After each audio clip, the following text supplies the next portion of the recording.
Welcome to the Emerging Minds Families Podcast. Hi, I'm Nadia Rossi, and you're listening to an Emerging Minds Families podcast.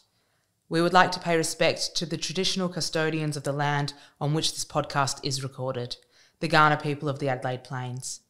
We also pay respect to all Aboriginal and Torres Strait Islander peoples, their ancestors and elders past, present and emerging from the different First Nations across Australia.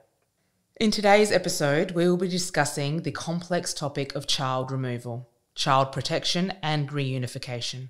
If you feel this topic may bring up difficult feelings for you, perhaps give this week a miss or join us next fortnight, or you can find resources for support in our show notes.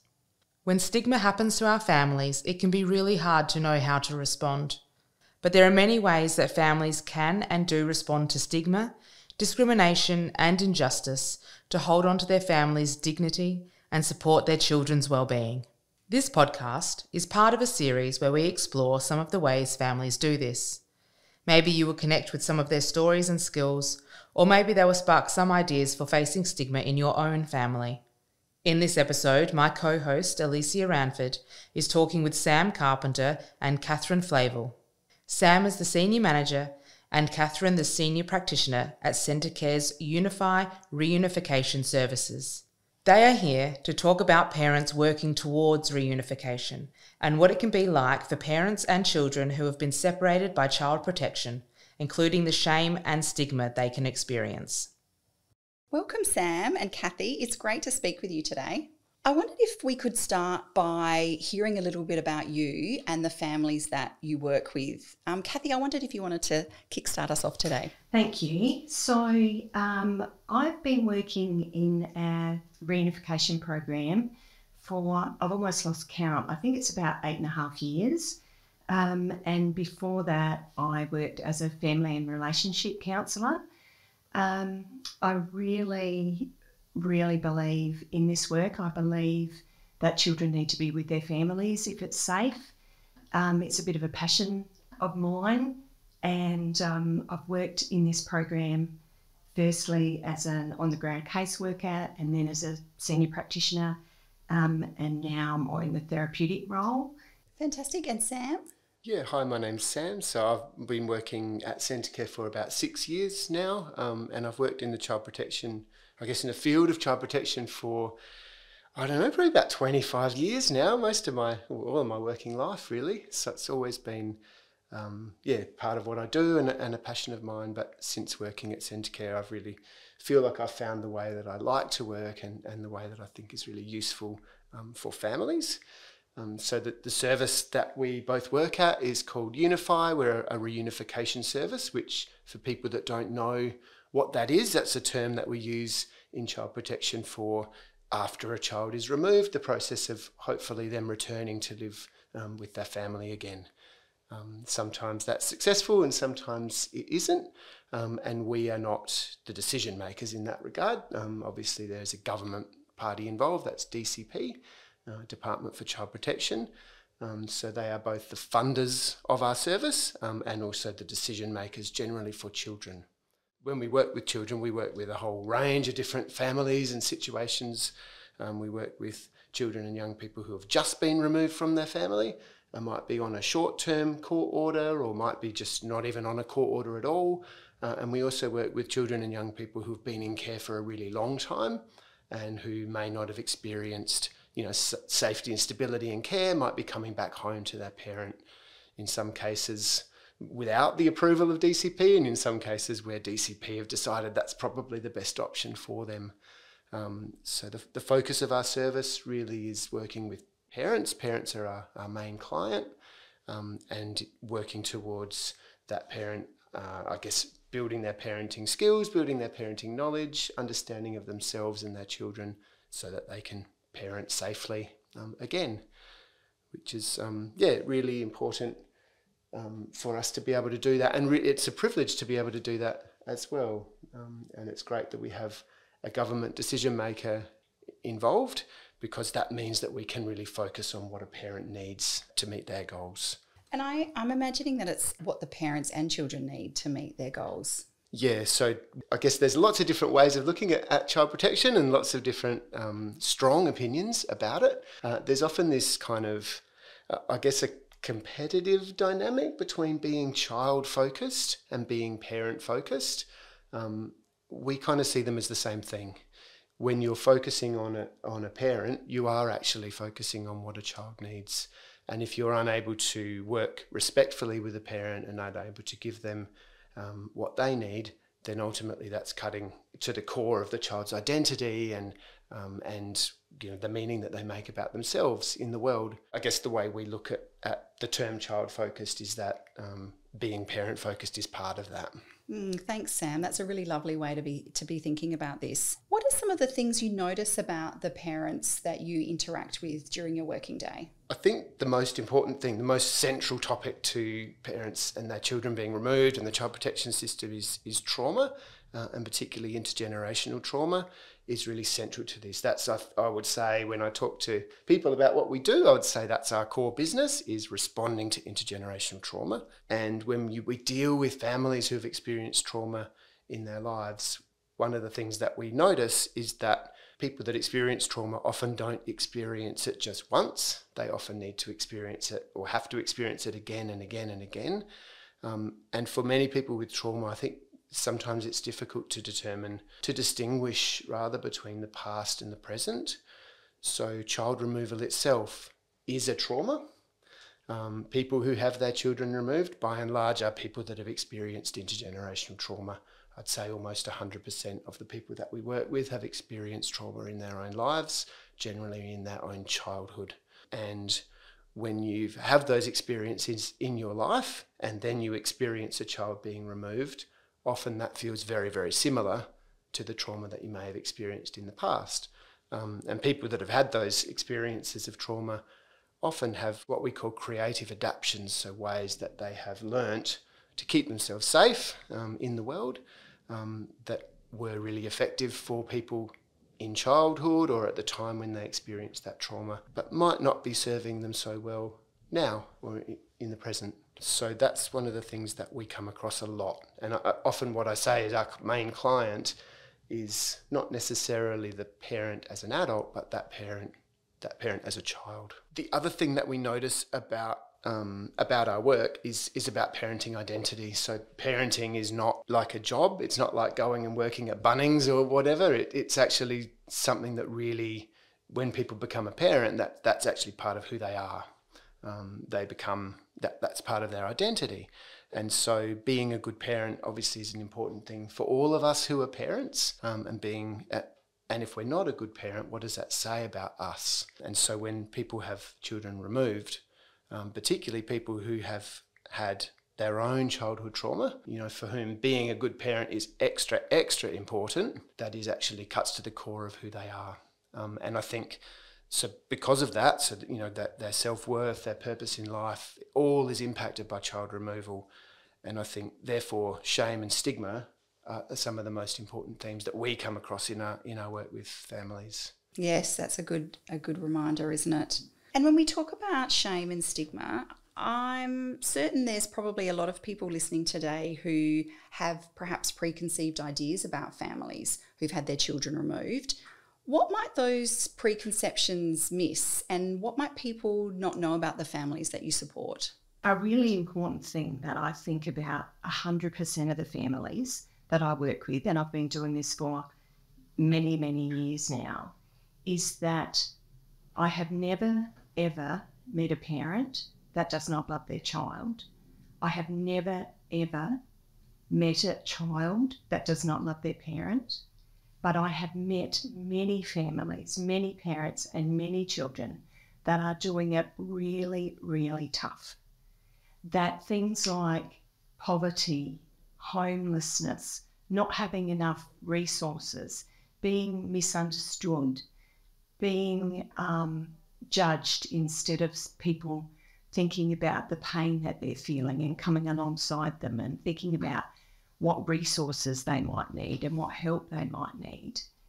These are the things that people may not know about these families, that these families that we work with work so hard. Parents turn up and feel uncomfortable. for the love of their children. And it's such a privilege for me to go in and sit in these family homes, and sometimes not in family homes because they don't even have them, and to say, how can we help you? What is your dream? And their dream is not $1 million castles or overseas holidays. It's to be with their children. Mm. And I wonder if people can see that, from the outside. And to think about all those external factors that have contributed to them being where they are and experiencing what they are in that moment. Yes. And, I truly believe that people do the best they can with the resources they have and the knowledge that they have at the time. When we can understand that and come alongside them and support them, they can learn new ways of being. They can work towards supporting their children. Absolutely. And Sam, you mentioned before about stigma and shame. Could you explain to our listeners what is stigma and what kinds of stigma are the families you work with facing? The textbook definition of stigma is really the key term is having a single story to describe someone. And so and that's that single story can sometimes mean that we ignore all of the depth of experience that a person might have, or all of the other things that might be going on for that person. When we think about stigma in child protection, I think one of the things probably the most important to bear in mind is that child protection is a government. It's a system that is influenced by politics. And if you go and ask the majority of people on the street, like if you were to walk out on the street today and say, hey, what do you think about people who abuse their children? Most of them probably would say, well, they deserve to have their rights taken away, or they deserve to have their children removed and never returned. And that's what kind of, I guess, the average voter thinks, and that's what generally the government then is responding to in how they set policy and how they treat those people. But that is a single story, and that single story causes stigma, and it causes the parents that we work with to have a lot of their good intent and their resilience that we see a lot. I think that's a really key term that we use a lot is resilience. Many parents that we work with have survived things that we couldn't even imagine surviving, and to be that resilient and still be there and show up for your kids and be available and want to be the best parent that you can. And for many, they are excellent parents too. But some stuff has got in the way, and that story gets ignored when we think about how the public would perceive, and even how the government might perceive parents who have their children removed. And I think, for me too, I think that stigma actually does not serve children. That stigma about parents not deserving to get their children back actually comes in the way of children having loving parents. So while there is a temptation, or it's sort of understandable, we all want to protect children. We all want what's best for children, and it's sort of understandable that we might not show generosity to their parents. But I think when we don't do that, when we don't open up and think about all of the richness of their stories and look for their strengths and their resilience, we do not serve children. We do not serve children at all. For our listeners today who might not understand what reunification means, could you explain a little bit about that? So reunification, it's a term used by the system that in other states they use other terms like restoration, but generally it means the process of exploring the option of a child returning back home after being removed. And is it always about a child going home? Is that the only type of reunification that you work with? Yeah, in a strict sense, that is the case. That's what we're funded to provide a service while the department is making a decision about whether a child returns home. And there would be some reunification services that would probably finish at the point that decision is made, particularly if the decision is that the child goes into long-term care. And in many cases, parents will want to stop work at that point as well, because it's an extremely traumatising, painful kind of situation, and sometimes people aren't up for continuing to work on themselves after that. But if they are up for continuing to work with us, we will certainly continue to work with families because we know that that work's always going to be valuable for that child. A person's identity is strongly linked with their family, and children need parents to be the best parents they can be no matter where they're living. And we give all children the chance. That's the important thing. We give all children the chance to go home by working with their parents. And if parents can't make those changes within the time frames that the government agency decides, then the work is still valuable, because then if those children do come home later, which many children do self-place, then the parents are more able to be there for them, because the children's identity, who they are, the family that they were born into, matters for the rest of their lives, no matter where they live. This is important, and this is important when they have children.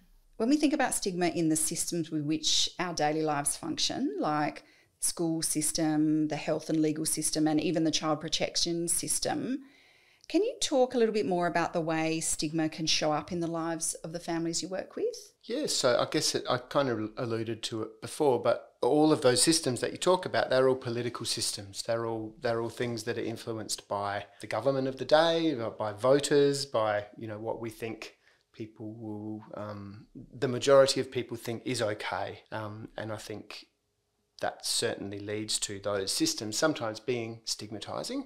I talked before about if you were to ask the majority of people on the street what they think of parents who abuse their kids, I guess the majority of people would give answers that reflect that they hold stigma about that population. The other thing I think to note about that is that's often a gendered thing too.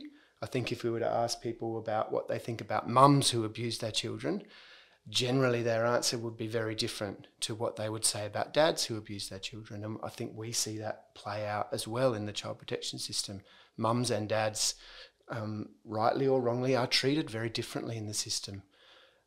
The other thing about that is it's cultural, so it's defined by the dominant culture. And we have a huge problem all over the country of the overrepresentation of Aboriginal children in our child protection system and in other systems too, like the justice system, which is something that I think the majority of people, everyone that works in the system, will acknowledge that is a huge problem that we need to address.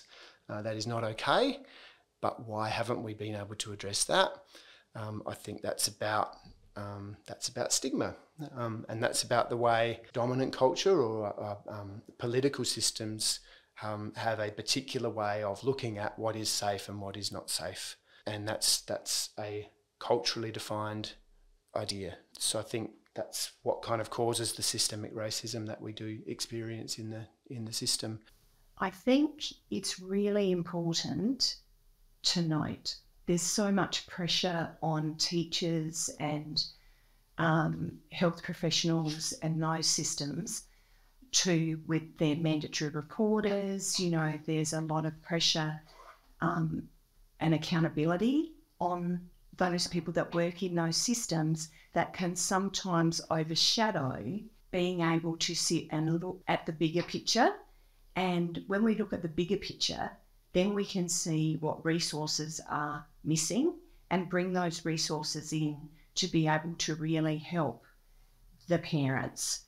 I feel like the people that work in those systems really want to do that, but they're under just so much pressure to be accountable for reporting that it's really hard for them. But when you can look at the little person in your classroom and think about how could this child's lives change if we could help mum and dad a little bit more, or mum a little bit more, so that they could stay home, so that they could be safe. I think that's a good way to think about it too. What are the effects of stigma the families you work with talk to you about?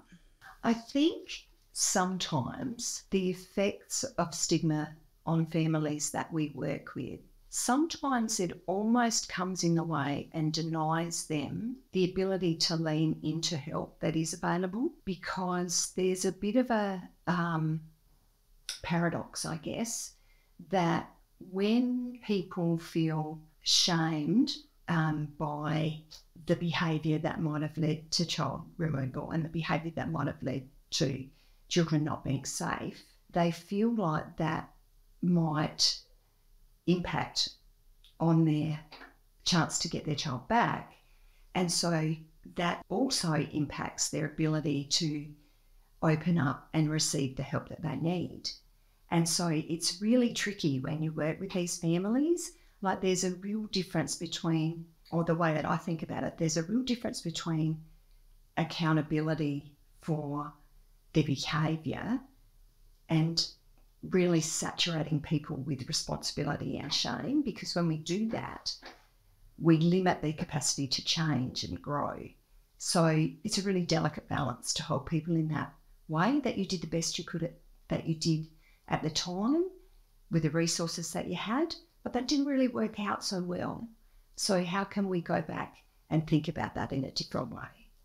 I guess the way the system sometimes operates, what it demands of parents in this situation is several things. That they acknowledge that harm has occurred, that they acknowledge and take responsibility for their role in the harm, and that they then take some actions to demonstrate change. They're kind of the three things that the system usually expects parents to be able to demonstrate. But it usually asks that of them very, very quickly after what's been quite a traumatic event for them.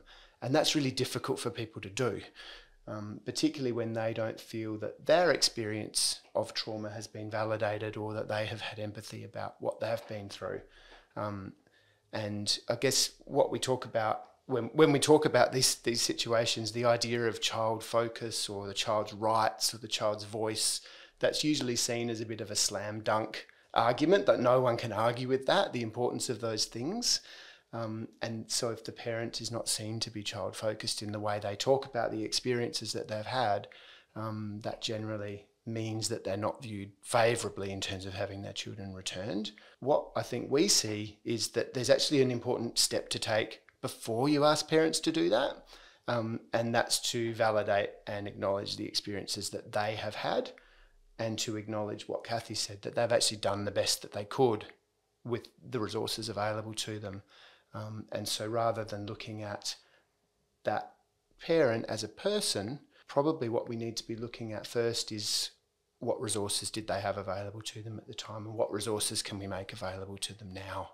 And as you said, that stigma doesn't get in the way of them leaning in to get support to reach their goals of reunification or getting the support that they require. That's right. The other thing that's really important to us in our work that's not necessarily always seen as positive is that we don't assess. So when we go into work with a family, we often get asked, what's your assessment of this parent's capacity? And we really intentionally, and we have to hold on quite strongly to this principle, have to say that's not our job.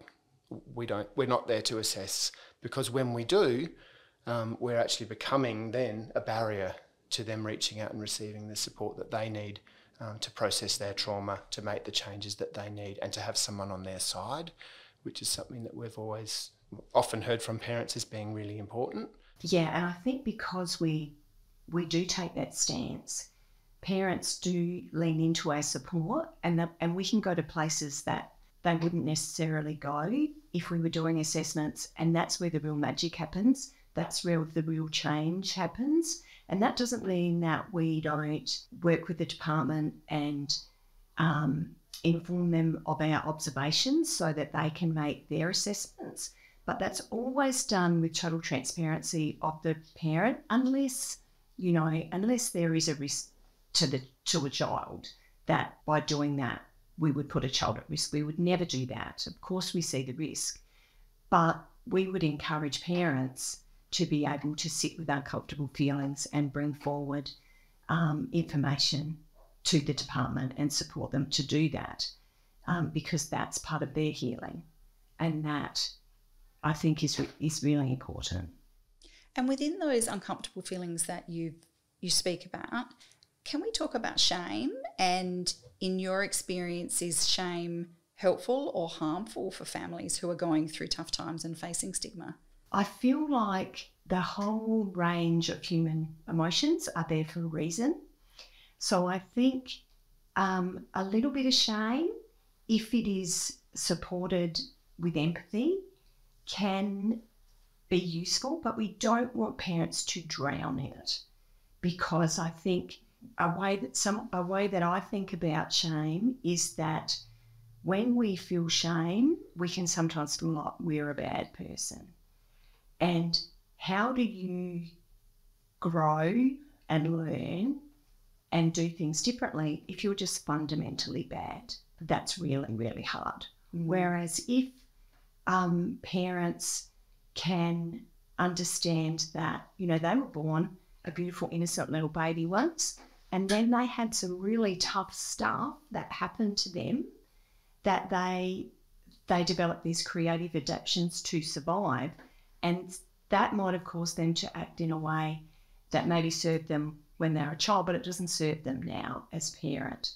And so when we can separate out the behaviour, when we can say, you were born a good person once, but you did this thing that didn't align with your values, it didn't serve your child, it didn't serve who you wanted to be as a parent, then we sort of shift shame to guilt. It's more about the behaviour. And that is where we have this beautiful growth environment that we can change. You know, I'm a good parent and I'm a good person that did something that hurt my child, and I don't ever want to do that again. And, you know, how amazing for children not to have, you know, if you think about children's identity, if their parent is bad and they come from that parent, what does that mean for them? Whereas if they are exposed to this idea that my parent did the best that they could at the time, but it didn't work out so well and they're working really hard, but, you know, my parent is a good person that made a mistake and now fixing it. What does that mean for that child? What template does that give them? That I'm a good person too and I can make good choices. It's just so much better. It's just so much healthier. It's just such an environment for healing and growth and to break that intergenerational cycle. And to lead to such better outcomes for children. Yes, to lead to such better outcomes for children. It doesn't have to be picture perfect. It has to be safe, and it's so worth it. And what are some of the ways you have seen parents responding to the shame and stigma they experience? I'm thinking about a particular example. And lots of people flood to me actually when I think about this. And I think the first automatic response, and we talk a lot about sometimes when we're triggered, we sort of have a backseat driver. We sort of have an automatic default that we go to in behaviour. And I think often it's a self-protection thing. We think about it like a bit of like a shame shield. So that's often projection. That's often I didn't do anything wrong.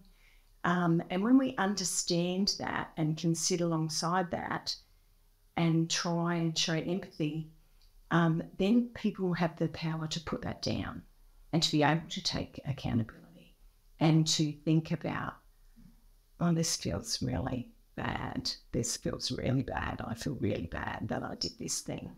And we can sit alongside them and they don't have to sit in that alone, because people can do really hard things if they don't have to do it on their own. And shame is so isolating. They feel like they're on their own. So when we can come alongside and say, yeah, that does feel really bad. Hey, that does feel really bad.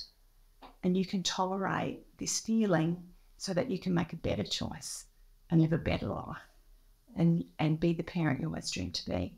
And to not feel that isolation. I think that's something that strikes me from what you've said, is that it can be so isolating, and to not feel that isolation anymore must be really empowering. It's so empowering. And then that, when they don't feel like they're on their own, parents can then lean into the supports that they desperately need.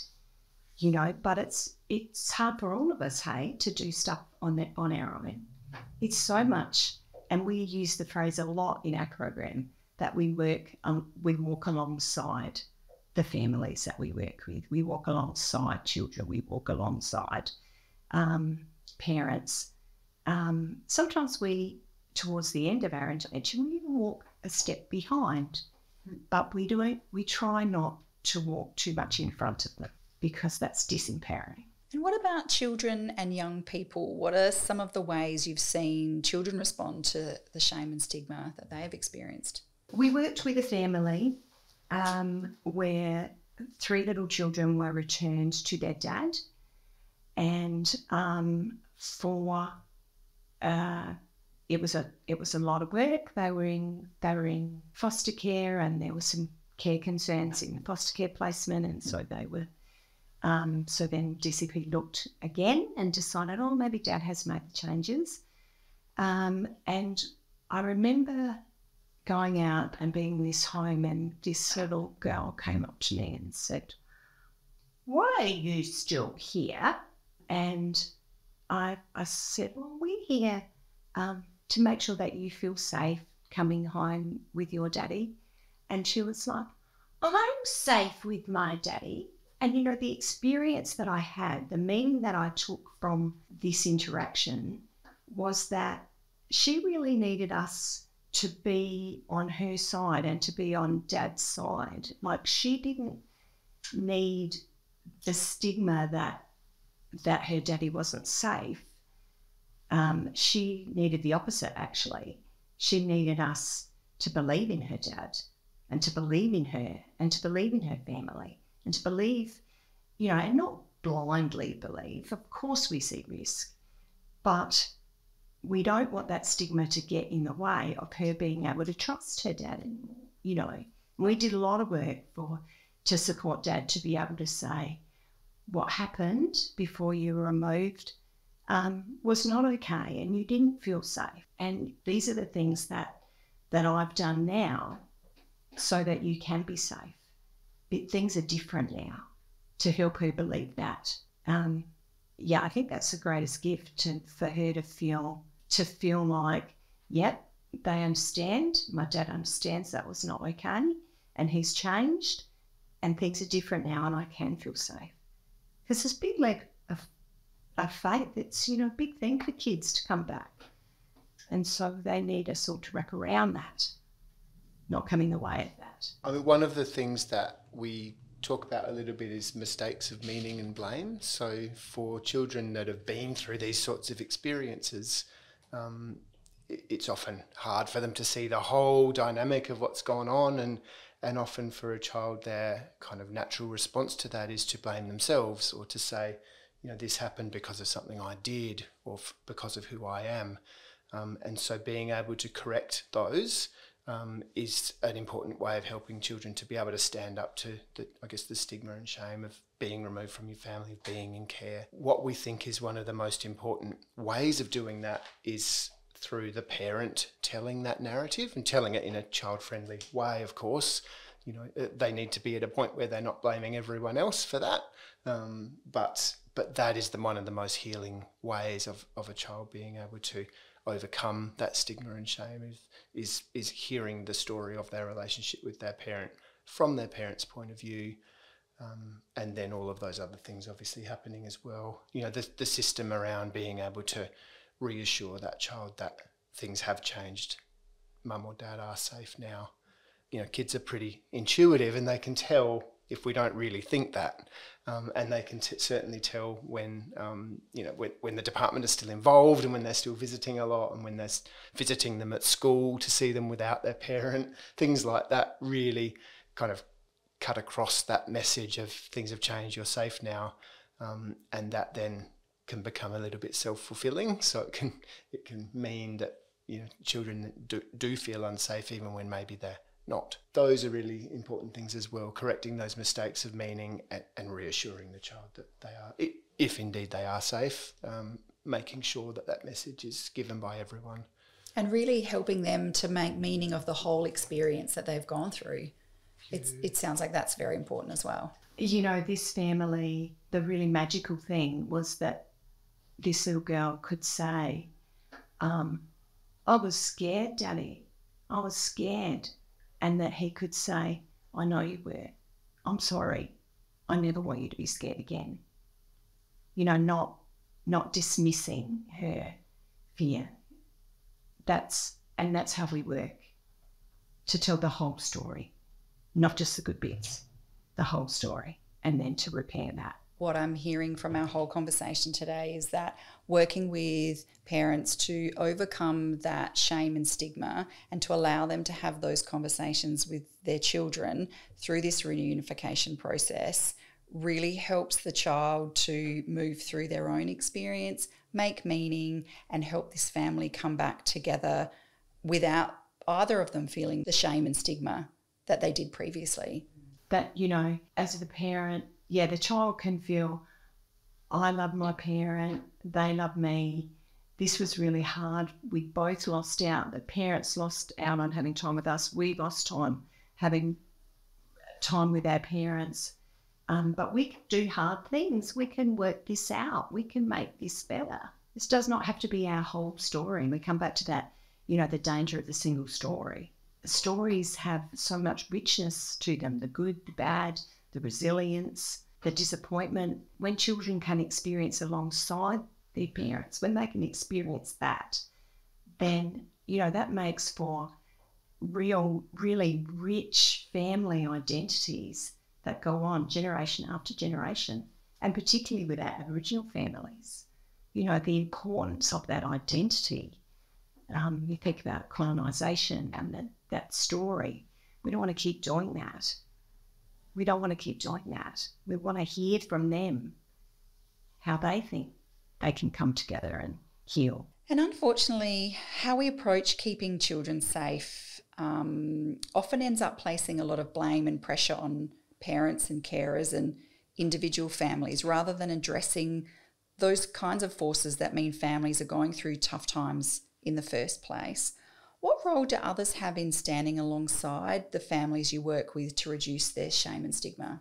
I feel like it starts with, if we think about stigma and the single story, I feel like the antidote might have something to do with people, just the general public, opening their hearts, opening their minds, thinking about things from a really broad lens, and thinking about what resources might be helpful, how can they help in a small way, rather than being focused on the deficit, being able to sit with the uncomfortable feelings that come up for us when we see a child that might be doing it really tough and wanting to blame their parents, thinking about, is there an opportunity for me to help here?